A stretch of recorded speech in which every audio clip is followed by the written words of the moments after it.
আওয়ামী লীগের সাধারণ সম্পাদক ওবায়দুল কাদেরের বাড়িতে হামলা চালিয়েছে বিক্ষুব্ধ ছাত্র জনতা। এ সময় তারা নারায়ে তাকবীর, কাউয়া কাউয়া সহ বিভিন্ন স্লোগান দেয়। বাড়ির চারপাশে তখন থমথমে পরিবেশ বিরাজ করছে। আন্দোলনকারীরা কেউ কাদেরের বাড়ির ছাদে, কেউ বাড়ির ভেতরে, আবার কেউ বাড়ির সামনে অবস্থান করছেন। এ সময় তারা বাড়ির বিভিন্ন আসবাবপত্র, ছাদের রেলিংয়ে ও সামনে পড়ে থাকা একটি গাড়িতে আগুন ধরিয়ে দেয়। এই যেন আওয়ামী লীগের হেভিওয়েট নেতাদের বাড়ি ভাঙচুরের হিড়িক চলছে। এদিকে কুমিল্লায় সাবেক সংসদ সদস্য আকম বাহাউদ্দিন বাহারের বাড়ি এবং কুমিল্লা মহানগর আওয়ামী লীগ অফিস ভাঙচুর করেছে বিক্ষুব্ধরা। বাদ যায়নি আওয়ামী হেভিওয়েট নেতা সাবেক মন্ত্রী আমির হোসেন আমুর বরিশালের বাড়িও। বুধবার মধ্যরাতে তার বাড়ি বুলডোজার দিয়ে ভেঙে দিয়েছে বিক্ষুব্ধ ছাত্র জনতা। এ সময় বিভিন্ন মালামাল লুট করতে চাইলে শিক্ষার্থীরা বাধা দিয়ে সেগুলো ভেঙে গুড়িয়ে দেন।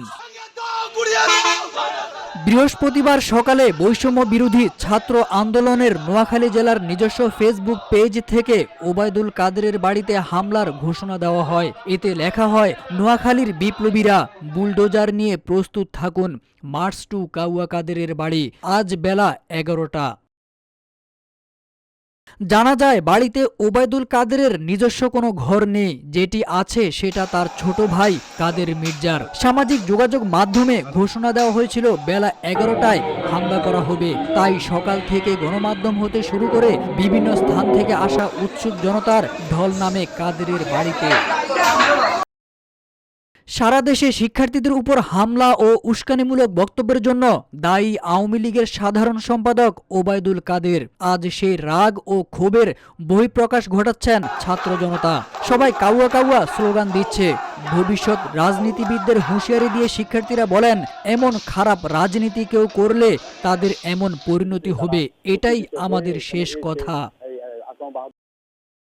জুলাই গণঅভ্যুত্থানের মুখে গত বছরের 5 আগস্ট ভারতে পালিয়ে যান শেখ হাসিনা। সেখান থেকে দলীয় নেতাদের সঙ্গে তিনি ভার্চুয়াল যোগাযোগ রাখছেন।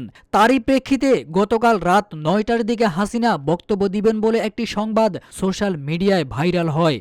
আর এই বক্তব্যকে ঘিরে বিভিন্ন ছাত্র সংগঠন ও অনলাইন অ্যাক্টিভিস্টরা বুলডোজার মিছিল ও মার্চ টু ধানমন্ডি 32 কর্মসূচির ডাক দেয়, যা শেখ মুজিবুর রহমানের স্মৃতি বিজড়িত ধানমন্ডি 32 নম্বরের বাড়িটি বুলডোজার দিয়ে গুড়িয়ে দেওয়ার মধ্যেই সমাপ্তি হয়। তারেক আজিজ খান, রূপালী বাংলাদেশ।